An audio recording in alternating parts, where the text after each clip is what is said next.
Kita sampai ke penghujung terakhir acara kita. Sujiyo Tejo. Presiden Jajokar. Iya, Pak Karni, nikah siri atau perselingkuhan baik oleh cowok atau cewek, itu ibaratnya nggak kayak korupsi. Korupsi nggak semua orang melakukan, Pak. Tapi kalau ini semua orang melakukan, makanya semua orang narasumber kalau nggak cinta sama Pak Karni, malas datang ke sini. Karena semua melakukan pada dasarnya.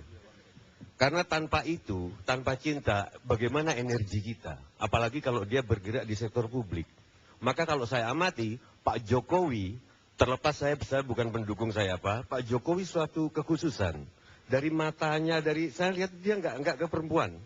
Jadi energinya dari mana dia itu? Energi untuk... Nggak mungkin, karena perempuan itu bumi kok kita sebut Ibu Pertiwi. Gimana bohong kalau ada laki-laki energik tanpa ada perempuan di belakangnya. Saya selalu berpendapat, orang yang dangkal, masyarakat yang dangkal selalu kagum pada laki-laki yang sukses. Tapi masyarakat dalam, begitu ada laki-laki sukses, selalu tanya, siapa perempuan-perempuan di baliknya? Energi dari situ. Jadi perempuan-perempuan. Loh, bukan perempuan tok. Karena konflik abadi kan bukan kapitalisme sama sosialisme. Konflik abadi itu laki-laki kerasnya pagi, perempuan maunya malam. Gitu loh.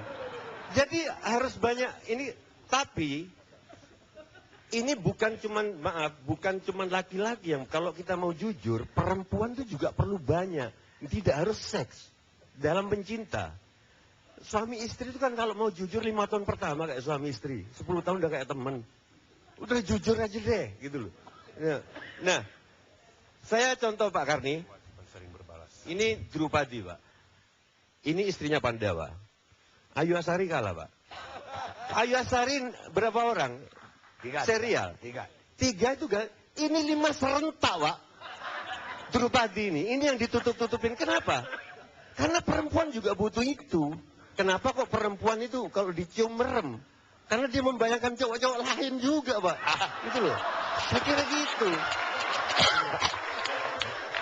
Mahasiswa UIN. Mahasiswa dulu. Terima kasih Pak Karni. Nama saya Septa Dinata, mahasiswa Universitas Paramadina. Menurut saya pribadi, nikah siri ini tidak sah. Alasannya, semangat awal Islam hadir dalam konteks jahiliyah Arab itu adalah melindungi perempuan, di mana eksistensi perempuan ketika itu tidak diakui oleh kultur pada saat itu. Tetapi kemudian ketika pikiran-pikiran kemanusiaan ini semakin maju, justru Islam tertinggal di situ. Contohnya, Islam memang saat itu belum bisa terlalu radikal, tetapi masih menganggap perempuan itu manusia kelas 2. Misalnya, nikah itu adalah kesepakatan antara laki-laki dan lelaki. Dan saksinya juga ada perempuan, ada lelaki, tapi masih dominan laki-laki. Maka sebetulnya menurut saya, pikiran-pikiran dan kemudian dituangkan dalam bentuk aturan-aturan negara kita, itu adalah bentuk kemajuan, dan itu sebetulnya sejalan dengan semangat-semangat maqasidus syariah Islam, tujuan-tujuan pokok Islam. Jadi nikah itu adalah hanya interpretasi dalam bentuk fikih, tetapi kemudian ini sangat dimungkinkan untuk dievaluasi, sehingga jaminan-jaminan terhadap hak-hak perempuan dan keturunan-keturunan ini itu terjamin gitu. Jadi harus dipahami bahwa di sini semangat Islam itu adalah semangat memanusiakan manusia. Ketika ada sesuatu yang bertentangan dengan nilai-nilai kemanusiaan itu harus dirubah, harus dievaluasi. Dalam hal ini MUI saya kira harus maju dalam hal ini. Jangan hanya mempertahankan fikih-fikih yang sudah tidak relevan dengan pikiran-pikiran tentang kemanusiaan. Terima kasih. Assalamualaikum warahmatullahi wabarakatuh. Namanya siapa tadi? Septa Dinata, mahasiswa Universitas Paramadina. Paramadina. UIN. Saya undang UIN gimana?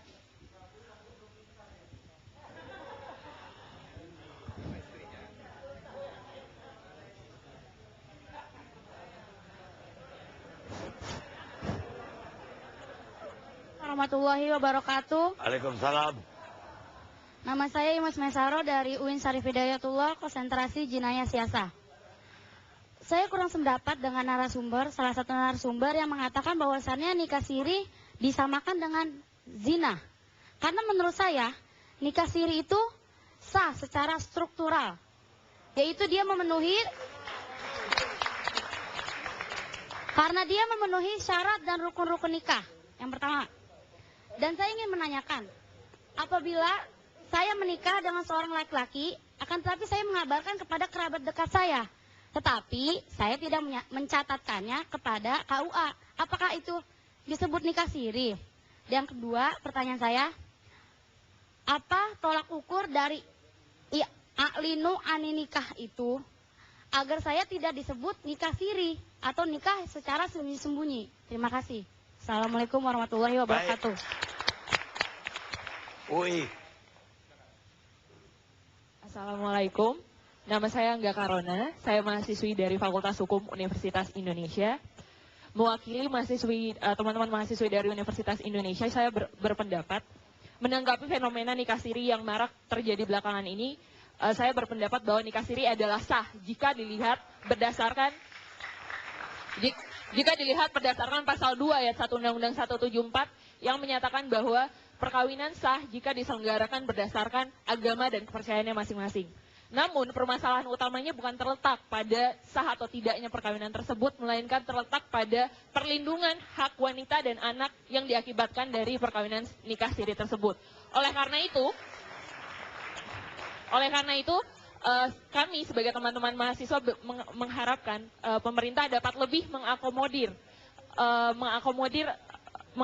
peraturan-peraturan yang dapat membuat perlindungan bagi wanita dan anak-anak diakibatkan pernikahan siri yang tidak dicatatkan, agar tidak terjadi kasus-kasus seperti yang dialami oleh istri Bapak Bupati Garut untuk kesekian kalinya. Terima kasih. Baik, Anda. Kalau saya berpendapat bahwa perkawinan siri itu adalah tidak sah. Perkawinannya itu memang sah kalau menurut ajaran agama Islam. Tapi tujuannya itu tidak sah. Karena kan tadi siri itu menurut saya hanya suatu bahasa klise yang dipermodernkan dari perkawinannya terdahulu adalah perkawinan di bawah tangan, diam-diam yang bernama dengan istri piaraan. Maaf saja saya ngomong. Dikerenkan dengan perkawinan siri sehingga sekarang ngetren siri-siri dihalalkan kayak begitu. Kalau menurut saya itu tidak sah. Dalam Islam itu perkawinan itu yang kayak bapak itu walaupun istrinya 15 tapi sah. Sah benar-benar 15. Ya. Enggak, maaf ya gitu ya. Saya ini anti poligami. Saya tidak mau dipoligami. Tapi saya harus mengakui bahwa poligami itu memang hak para lelaki. Tuhan itu sudah menciptakan, kodratnya laki-laki diberikan. Saya perempuan sangat mau poliandri. Tapi Tuhan tidak memberikan, saya nurut.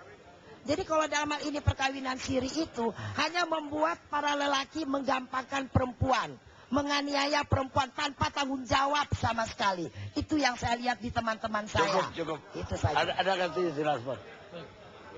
Terima kasih Bang Karni. Saya pikir pendekatannya jelas kok malam ini bahwa pendekatan syar'i dalam hal ini hukum nikah itu tidak ada tawar-menawar. Itu sah. Jadi tidak ada tawar-menawar dalam hal ini, dan itu untuk kasus Aceng Fikri itu sah secara hukum Islam. Yang kedua, dari pendekatan hukum negara itu memang salah karena tidak didaftarkan. Yang ketiga, dari segi pendekatan moral, ini pantas dikaji. Karena dia sebagai pemimpin, maka tidak patut dia melakukan itu. Kalau niatnya di awal ingin menikah hanya untuk 4 hari, itu jelas. Innamal a'malu binniyat itu salah. Tapi dalam konsep etika itu jelas. Beliau pantas untuk dihukum secara apa yang ada dalam negara Republik Indonesia. Terima kasih. Saya mohon maaf, waktu kita habis. Banyak yang kepingin ngomong ternyata. Tapi saya kepingin mengutip Jalal Adin Muhammad Rumi.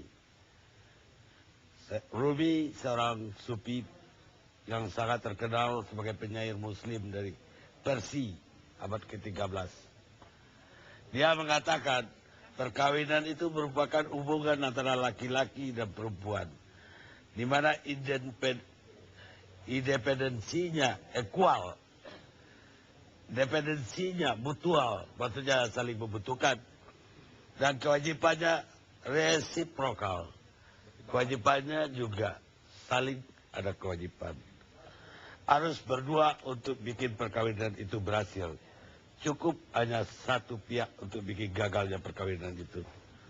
Di mana ada perkawinan tanpa cinta, maka akan ada pula cinta tanpa perkawinan. Kita ketemu ILC yang akan datang.